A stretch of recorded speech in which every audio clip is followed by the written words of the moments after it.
శ్రీ గురుభ్యో నమః. శ్రీమాత్రే నమః. శ్రీ వేదవ్యాస విరచిత మహాభారతం ఉద్యోగ పర్వం. నారాయణం నమస్కృత్య నరం చైవ నరోత్తమం దేవీం సరస్వతీం వ్యాసం తతో జయముదీరయేత్. వ్యాసం వసిష్ఠనప్తారం శక్తే పౌత్రమకల్మషం పరాశరాత్మజం వందే సుఖతాతం తపోనిధిం. ఓం నమో భగవతే వాసుదేవాయ. కథా ప్రారంభం. 5వ భాగం, ఉద్యోగ పర్వం. ధర్మరాజు సంజయునితో ఇంకా ఇలా పలికాడు. ధర్మరక్షకుడు, నీతికోవిదుడు, బ్రాహ్మణ ప్రియుడు అయిన వాసుదేవుడు ఇక్కడే ఉన్నాడు. సామోపాయాన సంధికి నేను సిద్ధంగా లేక యుద్ధోన్మాదంతో ఉన్నానని భావిస్తే ఆయన నన్ను మందలించవచ్చు. ఆయన కనుసన్నలతో నడిచే సాత్వికి ప్రముఖులు ఉన్నారు. వృష్ణి, భోజ, అంధక, కుకుర, సృంజయ, చేది దేశాల ప్రభులు ఉన్నారు. వారందరూ ఆయన మాట మీద నడిచి అభ్యుదయాన్ని పొందినవారే. యదువంశ భోగభాగ్యాలన్నీ ఆయన అనుగ్రహ ఫలాలే. కాశీప్రభు కూడా వాసుదేవుని కరుణతోనే రాజ్యలక్ష్మిని అనుభవిస్తున్నాడు. ఏ కర్మ ఎలా పరిణమించేది ఆయన చెప్పగలడు. ఆయన కంటే మాకు ఆప్తుడు లేడు. ఆయన మాటను మేమంతా తలవంచి పాలిస్తాం అన్నాడు. ఆ ఉభయుల ప్రసంగాలు విని వాసుదేవుడు నవ్వురాలిజ్జెల్లడి మోముతో, సంజయ, పాండవులను క్లేశాల నుండి రక్షించి వారికి సుఖశాంతులు కలిగించడం నా ధ్యేయం.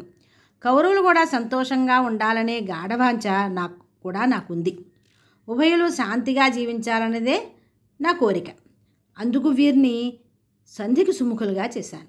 ధర్మరాజు కూడా శాంతినే ప్రగాఢంగా కోరుతున్నాడని నువ్వు గ్రహించి ఉండాలి. రాజ్యం విషయానికి వస్తే సంధి జరుగుతుందనే ఆశ నాకు లేదు. రాజ్యం అంతా తామే అనుభవించాలని మీ మహారాజు సంకల్పం. ఇక యుద్ధం కాక ఏది దారి? ధర్మజుడు కానీ నేను కానీ ధర్మచ్యుతిని సహించలేము. జ్ఞాన మార్గమా, కర్మ మార్గమా, ఏది గృహస్థునికి శ్రేష్టం అన్న విషయంలో అభిప్రాయ భేదాలు ఉండవచ్చు. కానీ ఉభయులకు శరీర పోషణ ఆహారం వల్లనే కానీ జరగదని అందరూ అంగీకరించాలి. అందువలనే మహావిద్వాంసులైన విప్రులకు గ్రాస వాసోద్యన్యం కాకుండా చూడాలి. జ్ఞానంలో కూడా కర్మ ఉంది. కర్మ చేయని వాని ఉపదేశాలు వ్యర్థం. సత్కర్మల వల్లనే సక్రమంగా వెలుగుతూ అగ్ని ప్రకాశిస్తున్నాడు. బ్రహ్మజ్ఞానులు కూడా సత్కర్మలను చేసి పుణ్యలోకాలలో వెలుగుతూ ఉంటారు. నువ్వు జ్ఞానివి అయినా మీ మహారాజు కోసం అనవసర ప్రసంగం సాగించావు. ధర్మరాజు వేదాంగాలు అధ్యయనం చేసి రాజసూయాది సత్క్రతువులు సాధించినవాడు. చతురంగ బల సమన్వితుడు అయినా శాంతంగా తమ రాజ్యం తమకు లభిస్తే యుద్ధం అవసరం లేదు అని చెప్తున్నాడు. తాతతండ్రులు నేర్పిన క్షాత్రధర్మాన్ని పాలించడం కోసమే అది కోరుతున్నాడు. ఇంతకు నువ్వు ధర్మం అంటున్నావే, సంగ్రామం క్షత్రియ ధర్మం కాదంటావా? శత్రువులకు భయపడి పారిపోవడం వీరధర్మమా? అదేదో నువ్వు చెబితే వినాలని కుతూహలపడుతున్నాను. ప్రజలు ధర్మ మార్గం తప్పకుండా చూడవలసిన ప్రభు తాను ముందుగా ధర్మవర్తనుడు కావాలి. ధర్మవ్రతులనే న్యాయాధిపతులుగా వినియోగించాలి. క్రూరులను దండించాలి. కౌరవులు చేయని క్రూరకార్యం లేదు. ధృతరాష్ట్రుని కుమారులు తమ ధర్మాన్ని విస్మరించారు. మోసం చేసి కానియ్యి, బలాత్కారంగా అవనియ్యి వీరి భాగ్యాన్ని అపహరించారు. దొంగతనానికి దీనికి పెద్ద తేడా లేదు. ఇది ధర్మం అని భావిస్తున్నారు మీ వారు. ఏమైనా రాజ్యభాగం కోసం వీరు యుద్ధానికైనా సిద్ధంగా ఉన్నారు. ఇదే మాటను మీ మహాసభ వారికి చెప్పు. మదాంధుడై దుర్యోధనుడు మృత్యుదేవత కౌగిలిలోకి వెళ్తున్నాడు. సదాచారము, సౌశీల్యము మూర్తి భవించిన పాంచాల రాజనందనను ఆనాడు ఎంత ఘోరంగా అవమానించారు. భీష్మాది కురువృద్ధులందరూ ఉన్నారే, మీ ధృతరాష్ట్ర మహారాజు అయిన దుశ్శాసన దురాగతాన్ని వారించగలిగాడా?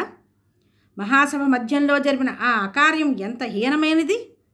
సభలో ఉన్న రాజులు సైతం భయంతో తలలు ఉంచుకున్నారే తప్ప నోరెత్తి ఇది అన్యాయం అనగలిగారా? ఒక్క విదురుడు కదా ధర్మ ప్రస్తావన చేశాడు. అందుకే దుర్యోధనకు దూరమయ్యాడు ఆ విద్వాంసుడు. అంత జరుగుతుంటే చూసిన నువ్వు ఈనాడు ధర్మ ప్రవచనానికి వచ్చావు. ఆనాడు కర్ణుడి పలికిన పలుకులు ఎంత నీచమైనవి. అవి అర్జునుడి హృదయాన్ని ఎంత బాధించాయి. పాండవులు మృగచర్మాలు ధరించి వెడుతుంటే దుశ్శాసనాదులు ఆడిన పరుషవాకులు మర్చిపోయావా? జోదం సాగిస్తూ శకుని ఏమన్నాడు? ఇంక పాంచాలి మిగిలింది అనలేదా? ఇప్పుడు ఇంకా వారి దురాగతాలన్నీ మళ్ళీ త్రవ్వడం దేనికి? నేనే హస్తినాపురం వస్తున్నాను. వీరి రాజ్యం వీరికిచ్చే విధంగా ధర్మబద్ధమైన సంప్రదింపులు నడుపుతాను. వారు అంగీకరించారా? అదృష్టవంతులు. లేదా ఆయుధపాణులై భీమార్జునుడు రణరంగంలో ప్రవేశించి కౌరవనాశనం చేస్తారు.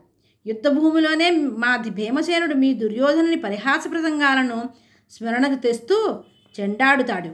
దుర్యోధనుడు మహాక్రోధ వృక్షం, కర్ణుడు ఆ చెట్టు మాను, శకుని కొమ్మలు, దుశ్శాసనాదులు పత్ర ఫలాలు, ధృతరాష్ట్రుడు మూలం, ధర్మరాజు ధర్మవృక్షం, అర్జునుడు మ్రాను, భీముడు కొమ్మ, నకుల సహదేవులు పత్ర పుష్పాదులు, వేదాలు విప్రులు, కృష్ణుడు మూలం ఈ వృక్షానికి. సంజయ, మరొక్క మాట. కౌరవులందరూ మహారణ్యం, పాండవులు పెద్ద పులులు. పులులు లేని అరణ్యానికి రక్షణ లేదు. అరణ్యం పులులకు రక్షణ. ఇది వీరి వారి అవినాభావ సంబంధం. పాండవులు మహావృక్షాలు, మీ వారు లతలు. చెట్టు లేనిదే లత పైకి పెరిగే దారి లేదు. అన్నీ విడిచిపెట్టు. చివరికొక్క మాట. ఇన్ని జరిపిన ధృతరాష్ట్రుని యందు వీరికి గురుభావం తగ్గలేదు. ఆయనను సేవించాలనే కుతూహలం ఎంత ఉన్నదో, యుద్ధం చేయాలనే ఆవేశమూ అంత ఉన్నది. మీ ప్రభువు ధర్మకర్మను విడవకపోతే సంధి సాగుతుంది, లేదా సంగ్రామం తప్ప శరణ్యమే లేదు. ఈ విషయం మీ మహారాజుకి వివరంగా చెప్పు అన్నాడు. ఇవన్నీ విన్నాడు సంజయుడు. అందరి భావాలు గ్రహించి, పెద్దలందరికీ నమస్కారం, అందరికీ శ్రేయస్సు కలగాలని కోరుతున్నాను. నా మనస్సు పడే ఆందోళన కారణంగా నేను ఏమేమో అన్నాను. అందులో మీకు కష్టం కలిగించే మాటలు ఉంటే మన్నించండి. అందరూ నన్ను అనుగ్రహించండి అన్నాడు సంజయుడు. స్వస్తి. శ్రీకృష్ణ శరణం మమ.